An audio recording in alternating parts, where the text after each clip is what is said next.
Welcome back to our YouTube channel. And today we have two very important guests joining us all the way from United States of America, Richa ji and Deepak.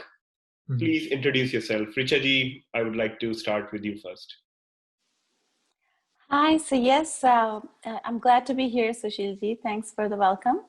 So my name is Richa Gautam, and I am here because, I got involved in a lot of these activities related to the campaigns that are going on the Citizenship Amendment Act, on caste, on, what else? Kashmir, and to top it all, the farm bills, the farmers in Punjab are maybe protesting, but then we also have people all over the world talking about it. So somehow there is a certain political game that is on, and none of us is free of this political propaganda. We all have to sort of analyze it. We have to understand it, and we have to put our voice out there. Luckily, we have platforms like yours, Sushilji, to put out our own viewpoints, because there seems to be an overriding, programmed propaganda going on a very broad platform, which is anti-India, and also it stinks of Hindu hate, as far as I can see. Yeah, I see that happening a lot where I live in Canada, Vancouver as well. And it's really surprising to see how little people know and how easily people get influenced by it. So tell me, before CAA, because I've seen that ever since Modi government came into power, the attacks on Hindus, attacks on Indian government have been really rampant. And we see that in universities, campuses.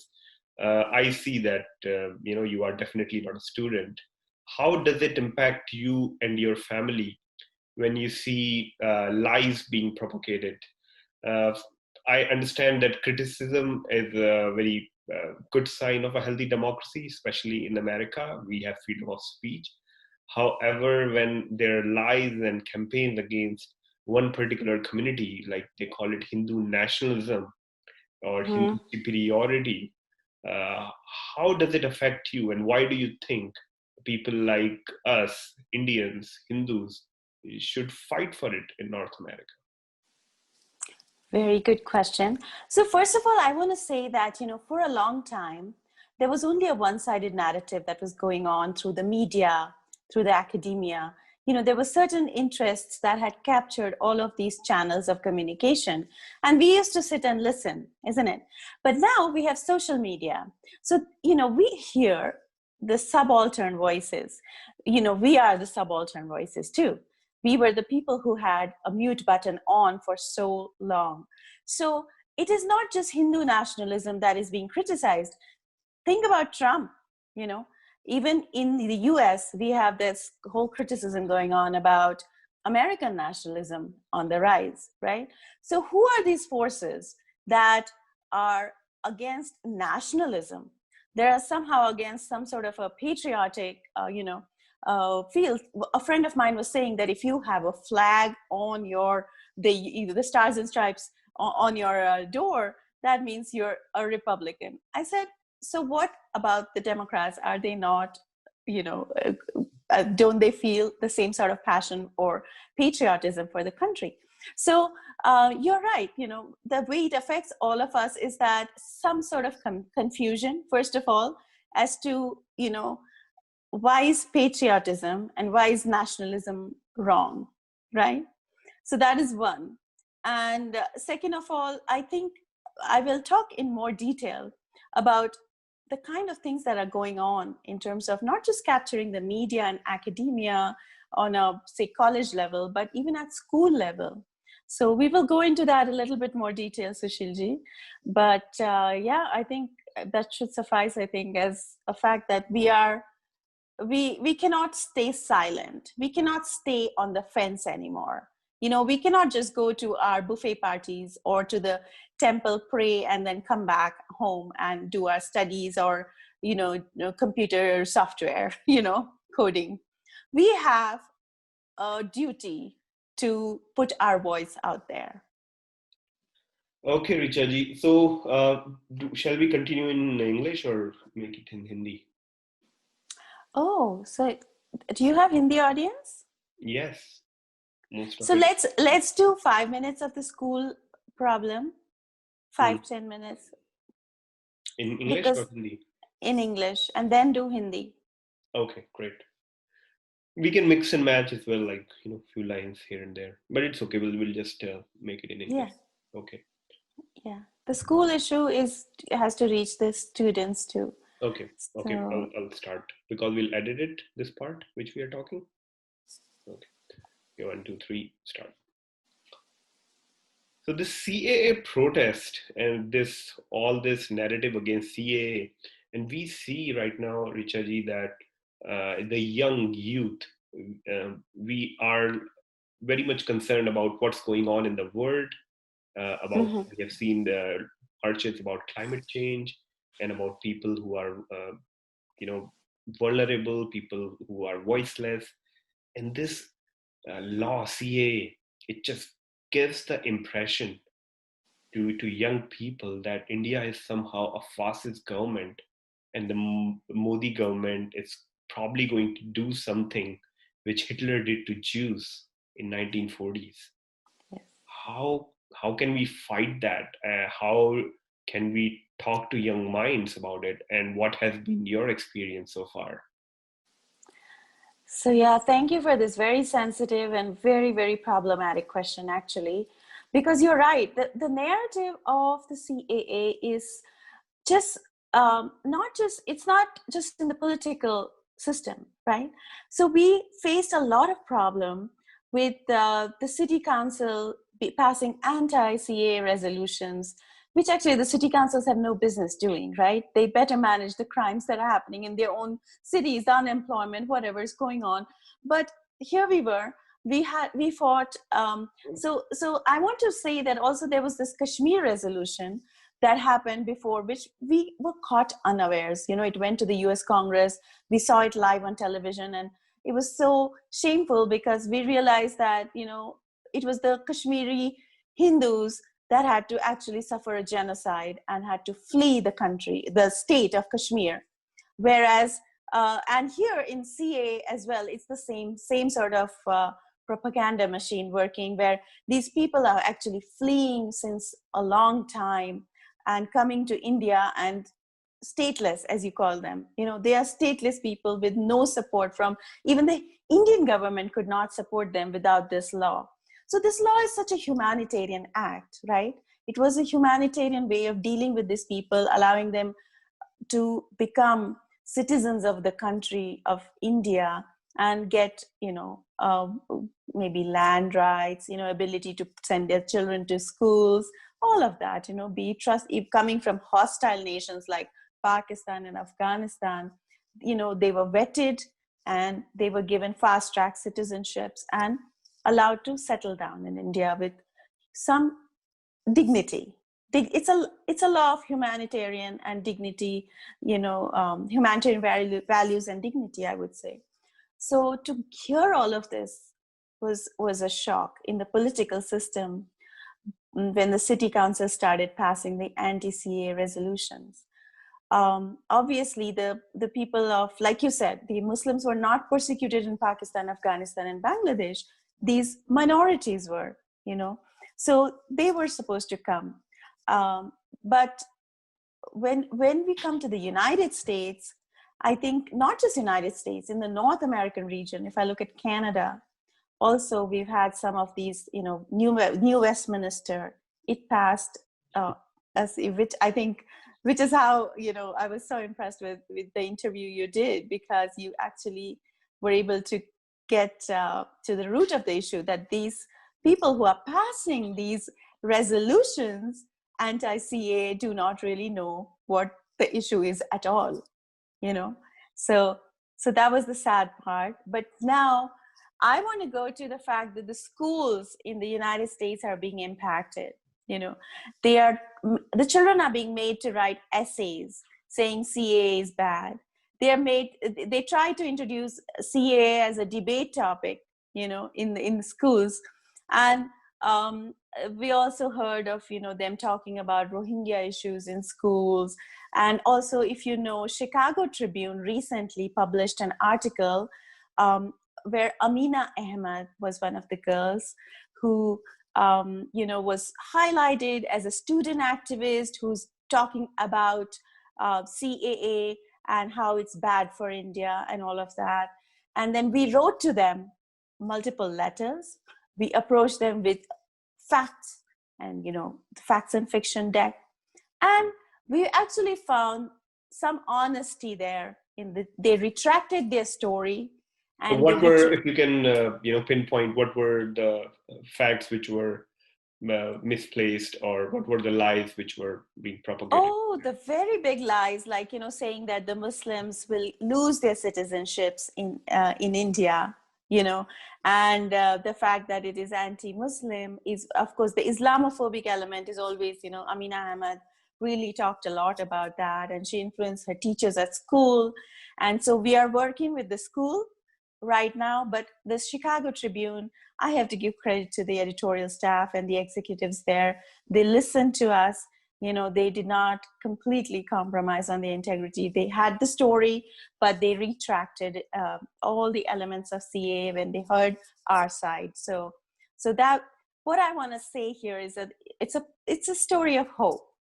That if you fight, you know, with this big machine that is running these campaigns, even our small voices, sometimes they do get heard. So yeah, I want to send this message out to people. And in schools, Yeah. right, in schools, there was a certain county that actually had the kids dress up. They said, you know, you have to dress up either in saffron or green, you know, and obviously the Western audience doesn't really know the consequence of what is saffron and what is green, right?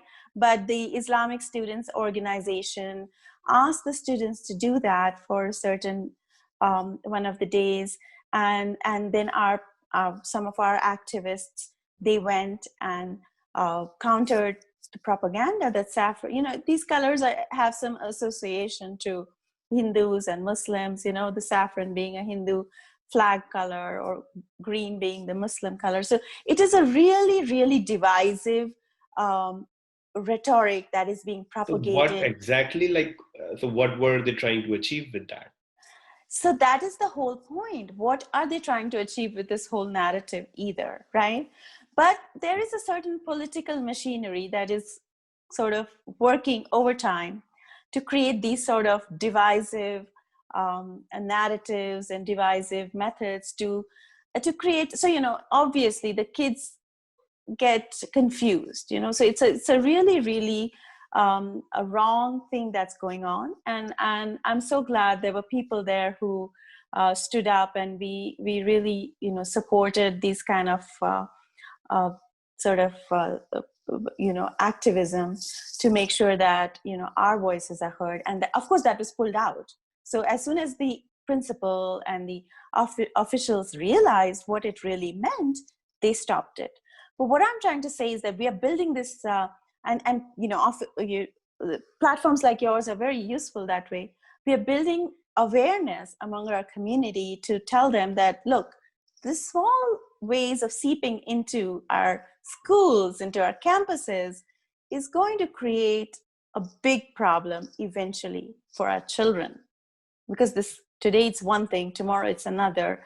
In another county, we had them talk about how CA is anti-democracy and things like that. You know, it's anti-secular, anti-Islam. So wrong narratives are being put out there for an act which is humanitarian and which is actually supporting and giving asylum to persecuted peoples. Yeah, it's really frustrating, because I believe that, you know, we should give voice to everyone. Indian government is not ideal. I'm not saying that we cannot do anything wrong and Hindus are perfect. It is definitely not like that. However, people they say Hindu superiority, and a lot of people don't know that we were part of imperialism and invasion for 1,000 years, and we see how statues are being demolished in United States of America and Canada of slave owners. People are changing names, and people are giving respect to indigenous culture, indigenous religions, and in native languages. And people are actually looking at the past history Mm-hmm. and demolishing those monuments and changing names and taking away credits from people, even though if they did anything good. But if they were racist and bigoted and were part of this imperialism, people are fighting back against it.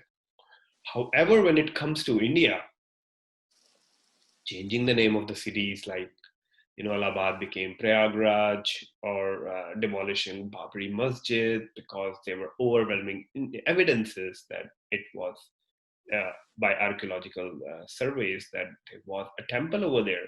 And we find text and stories like how those invaders, Muslim invaders, they actually glorified when they killed people, they destroyed monuments, idol worshippers.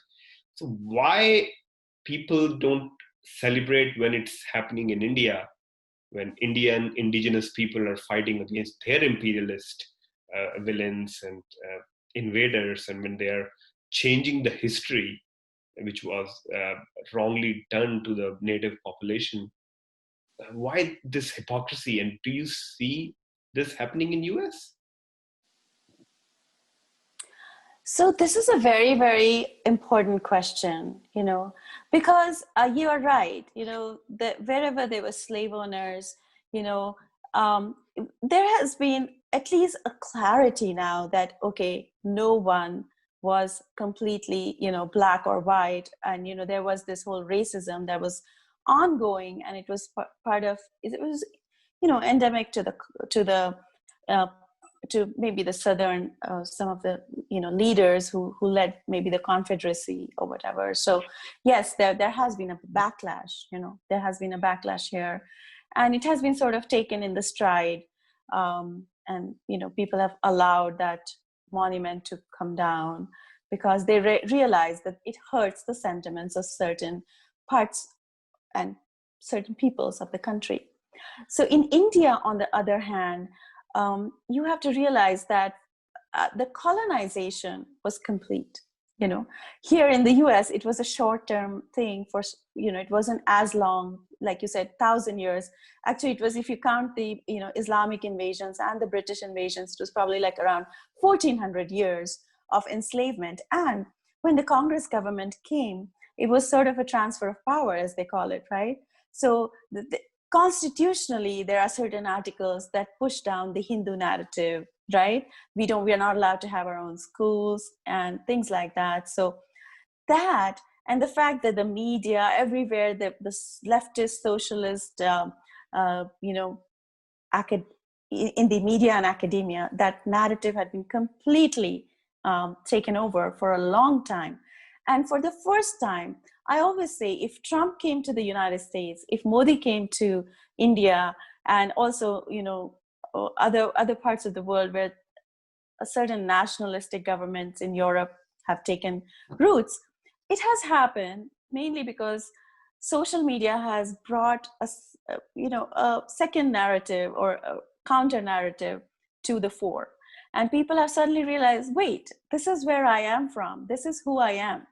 And why am I, being deracinated from my culture, which is the whole process of the leftist socialist propaganda. So that's where, I feel India really suffered, because a complete academia, complete media, Bollywood, wherever you go, it was captured by a certain narrative, certain machinery.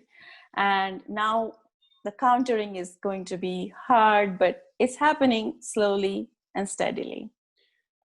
I have seen one thing that Hindus in particular are always very scared in countries like North America.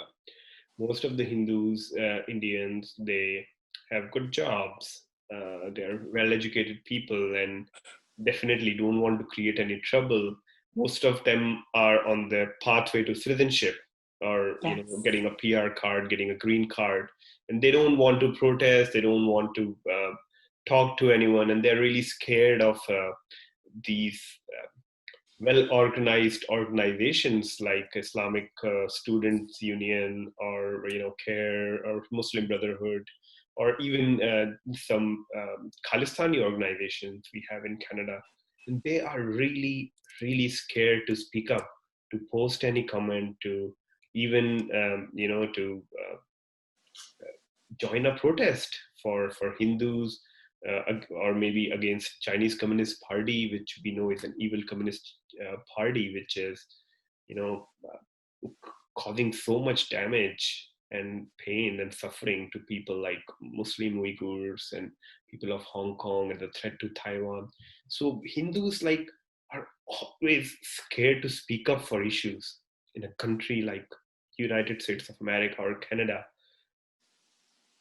What is your experience in the society or circle where you are, and how are you able to convince people, or is there any hope that these people can protest and raise their voice without being scared, without getting judged as a Hindu nationalist, fascist, or without fear of losing their immigration status? Mm-hmm. So yeah, good question. Because you're right. As Hindus in general, even in India, we are apolitical. We tend to keep to ourselves. We're not an organized religion, first of all, right? So the fact that we even call ourselves Hindu Americans today. Like 15 years ago, I was into advocacy also, but I was always talking about South Asian advocacy. I was talking about, Indian American advocacy. And for the first time in my life, and it was very uncomfortable for me as well, because I grew up in a very liberal, sort of environment. So it was like, sort of like, okay, don't identify yourself with your religion, So I understand my friends and others who don't want to associate with the Hindu cause. But for me, I feel that many of us have been pushed into the corner, by calling out Hindu nationalism, first of all, by second of all, calling out Kashmir and CA issues as, sort of, it's become a Hindu hate issue somehow. And, there is this caste issue that is coming up in Silicon Valley. So there is a direct Yeah, I've attack. seen some articles where people are saying that in Silicon Valley, in tech, there is a Yes. casteism in tech. Absolutely. So phenomenally, like, shocking to us, because we come from such liberal backgrounds. And once we, not only once we are urbanized Indians growing up in convented schools, and, our parents are also like, okay, it's just in the temples that you are a Hindu, or, we basically don't wear our religion on our sleeves. We that is why Hindus make really good immigrants, because we just sort of mingle into the crowd. We are wearing the same sort of clothes, we do the same sort of talk, and walk and everything. So what I'm trying to say here is that we have been pushed into the corner to identify ourselves as Hindu Americans, first of all. And I'm sorry, did I lose the question that you were asking me? Yeah, I was asking like how, because I know people are apolitical, how can we bring them to our side? Like, okay, speak up. You're not going to lose your citizenship. You're not going to lose your PR card. You're Look, not going to lose your job. Please speak up.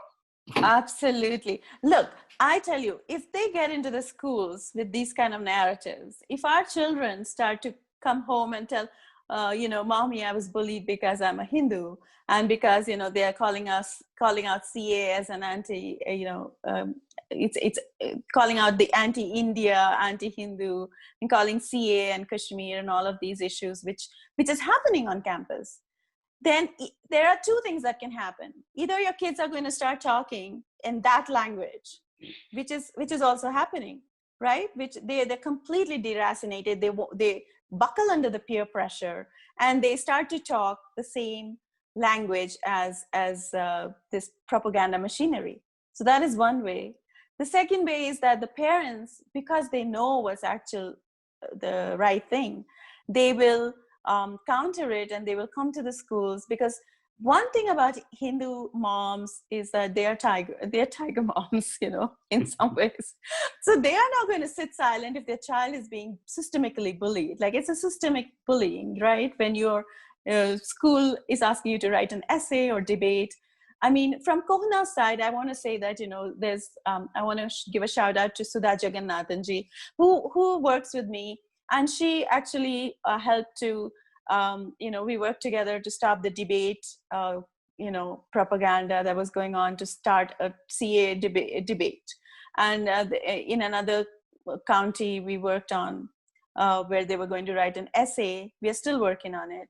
And then we worked on Chicago Tribune. We worked, so Swapna Rainaji, she's another really strong activist. So there are people like that who will not listen to nonsense. And Swapna Rainaji worked on this issue of the saffron and green narrative, or wearing these, fancy clothes to school to identify your leanings, So what I'm trying to say is that there are women like that who will stand up, and there are some women who will still go to their book clubs to read the best New York bestsellers, and or to their buffet parties. But what I want to call out is that we don't have the luxury to sit on the sidelines. We don't have the luxury to pretend that we are sleeping. We are awake, we can see what's going on, and it is our duty to act and to react. Yeah, and the countries like America and Canada, these are the most free countries in the world. If you cannot raise your voice, especially in America, the First Amendment is the most beautiful part of their constitution, freedom of speech, absolute freedom of speech. It's not like British freedom of speech, Indian freedom of speech, Canadian freedom of speech, where someone can book you for hate speech. In America, freedom of speech is absolute. You can literally say anything you want to without being scared of losing your jobs or losing your citizenship or having a case against you. It cannot happen. In freedom of speech, we see how people abuse Donald Trump every single day, called him names. These are the people who are Hollywood stars, people like journalists, people who are in tech, people, politicians who nothing happened to them. So if you cannot speak in America, then God bless you and God bless Hindus, because you cannot find any better place than that. Look, let me say that even in India, I mean, people criticize Modi all the time. The whole world is doing it, and India is no less. We have such freedom of speech there, even though, like you said, the narrative may be skewed and people are trying to say that, there's a lockdown on expression. But no, if there was lockdown on expression, how would we ever hear so much negativity in the media, right? We do hear it. So we come from, I live right now in the world's one of the oldest democracies, and I come from you and I both, we come from one of the world's largest democracies. So we are lucky that we have seen democratic values in both these countries. There are people I know who have fled from Pakistan, who have fled from other neighboring countries of India. And, like you talked about the communist regime of China and whatnot. And, they have seen the other side, or people who have come. I have my friend from Romania. She's like, I'm voting, against socialism, because she's like, I don't know anything else but the fact that socialism pits man against man, and, there's no bread to eat, So that was her phrase, and it stayed with me, that is what socialism is. And I have seen India as a socialist republic, and I have seen India after it opened up to globalization and liberalization. And I want to be in the latter part of India, and I want to be in the latter part of America. I don't want America ever to get influenced by socialistic value systems. Different debate we are going. One last question I would like to ask. In America, there are two-party system: Democratic Party and a Republican Party. Do you think we should align, like Hindus should align with one political party? Like, does Democrats do not listen to Hindus at all now, or it's only Republican we can go to? But with Republican, we know they have issues too. It's not like a pious party. There are a lot of racists and bigots. Just because their enemy and our enemy is same doesn't mean that we go with them. Same with Democratic Party, they do stand for a lot of good. They listen to minorities, say all the right things. Uh, However, there are infiltration within Democratic Party of Islamists. You're so right. Look, I work here in Colorado, with both Democrats and Republicans, because, we have candidates who align with us in the India caucus. And I really feel that we have to go with people who stand for the value systems that we value, right? If they are going against, as someone who belongs or has roots in India, I obviously look out for, maybe it's a trade element, or it is the value systems, that if they represent those sort of value systems that tie up. So I don't care which party they belong to, because, I live in a Democrat area, and I have no problems working closely with my Democrat leaders, or my Republican leaders. So that's the point I would like them to look into. All people who listen to this, anywhere you live, engage politically, engage with your leaders, even in your school boards. Just participate, volunteer, because we learn so much when we just become part of the system. I think we don't have the luxury of sitting on the fence, at this time. That is my message. My message is that just engage in some sort of way. Either when you read something, just think about it. Don't get just, okay, this is what this op-ed says. Okay, this is the truth.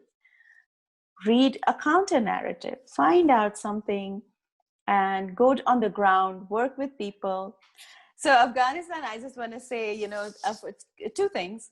One is that I read an article about, the last Hindu there who was just managing a temple, and he said, I'll die, but I'm not going to leave this temple. I'm here. And secondly, I want to say that, Ms. Jackie Spears of California, she tabled a bill which is actually about the Hindus and Sikhs of Afghanistan, and how America should support them and bring them here as refugees. So that bill has just 14 endorsements from, congressmen. So we really, whereas, another bill, which is, say, for example, an Armenian bill or something, it has 110 odd endorsements, So we as Hindus, like you said, are apolitical. We are not helping Ms. Spears to build up that momentum. So I exhort all my friends to go and talk to your congressman to sign on this bill, because it's it's like motherhood and apple pie, and it's like world peace. It's like you cannot go against something as basic as what Ms. Spears is asking for, because if this bill doesn't get endorsements, it will not move forward. So we really need to drum up at least 100 congressmen to sign on for it. And I ask you, please connect with your local leaders. Mm-hmm. I was actually wondering, while talking to you and thinking about these kind of bills in the city council and everything, do you think a day will come when the city of Ghaziabad, the city of Faridabad, city of Noida will pass a bill against America and Canada for mistreatment of indigenous native people over there? Well, you know what?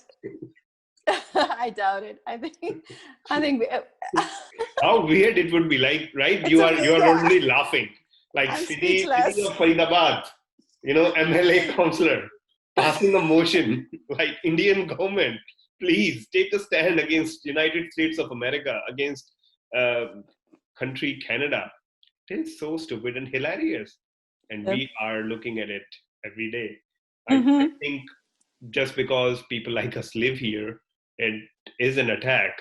But it is hilarious at the same time, and who knows, we can be next Jews of the world. You are so right. That is the sad part, whereas the narrative that is being built up is that, oh, this is like a Nazi regime and whatnot. The fact of the matter is the persecution is happening to the Hindus and the Sikhs and even the Christians, right?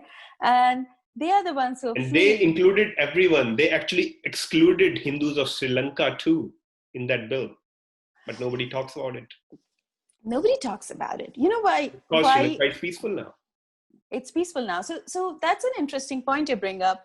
And the fact of the matter is that, there are two things again to this. One is that there's a historic nature to the Pakistan, Bangladesh, Afghanistan.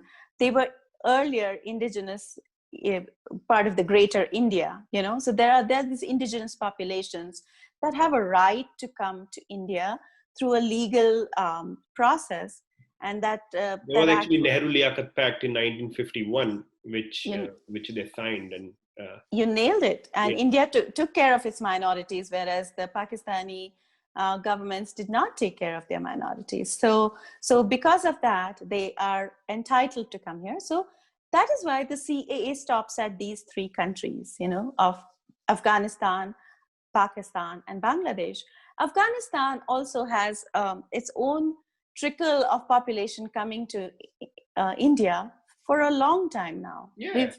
We've supported that. We have Afghan colonies in India and absolutely. My own family has roots.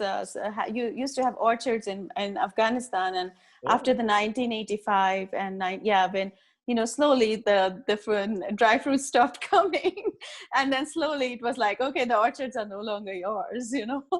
So what I'm trying to say is that that whole process was pretty sad in the 1980s, that Afghanistan became so radicalized with the Talibanization. So to use words like Talibanization of India, or to use words like Nazi regime of India, things like that, it would be hilarious if it wasn't with such grave consequences, like the Delhi riots. It already happened in Kashmir.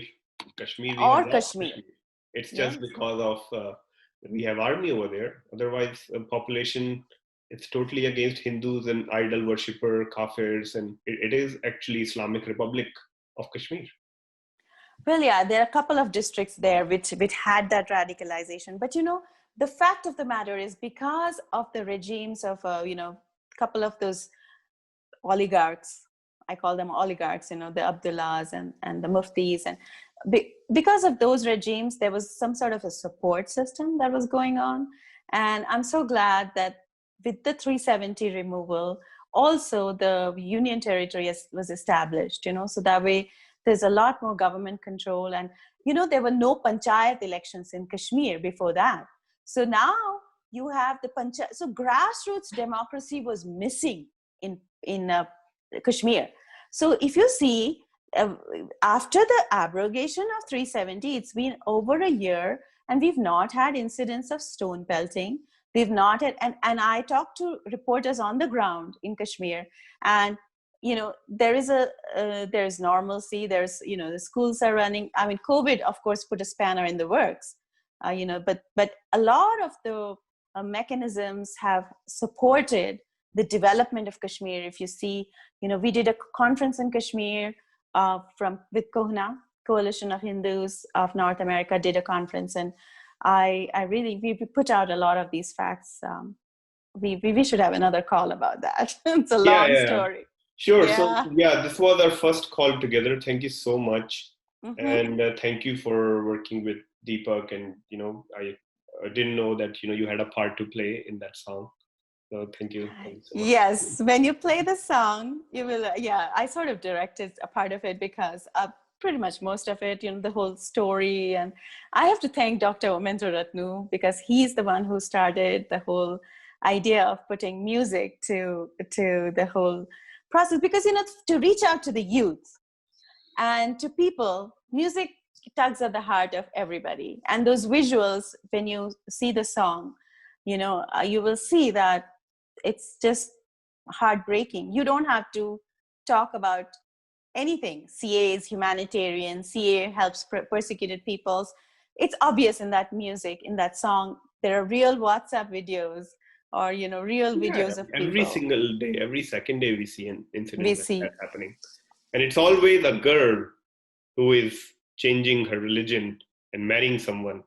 I don't know Mm-hmm. why a Hindu boy doesn't change his religion and marry the Muslim woman. It's always a Hindu girl or a Christian girl who is, Mm-hmm. changing her religion and marrying. So It's it's a, clear I how. think the saddest part is that the weakest element of our society is the little innocent minor underage girls, age 9, age 10, age 13, even age 18. I feel the pain the most when I hear stories of abduction Yeah, and a 9-year-old married to a 44-year-old man who's already has 3 kids, older than her, and it's just a sad story. And they get confessional statements from these little girls saying they're going of their own accord, So Pakistan it's, get away with it thanks to yes.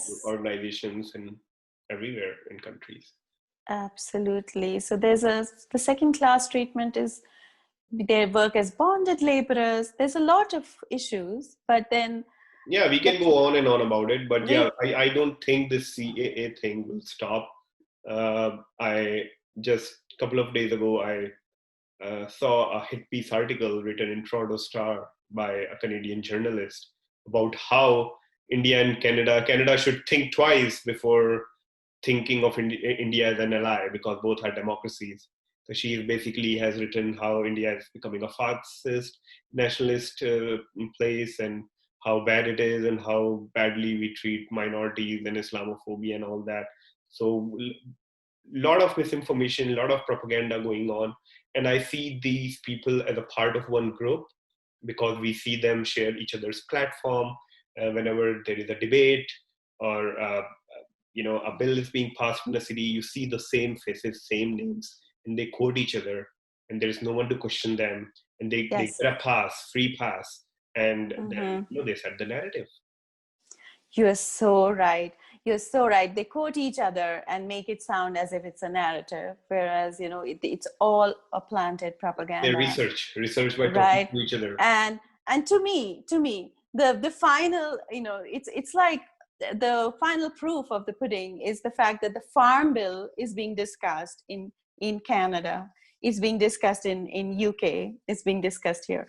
And like, if you can discuss the farm bill, okay, there may be pros and cons, I don't want to get into that detail, but the fact that this machinery is not going to stop at Kashmir, They which will is not. maybe They will not. or CAA or caste, but they are also going to talk about the farmers, So you have to understand that there was this whole big, that is how I see it. And maybe I'm right, maybe I'm not, but I see that there was a certain sort of element controlling, political element that was controlling almost the whole world, including media, academia, including, the political systems, everything. Okay.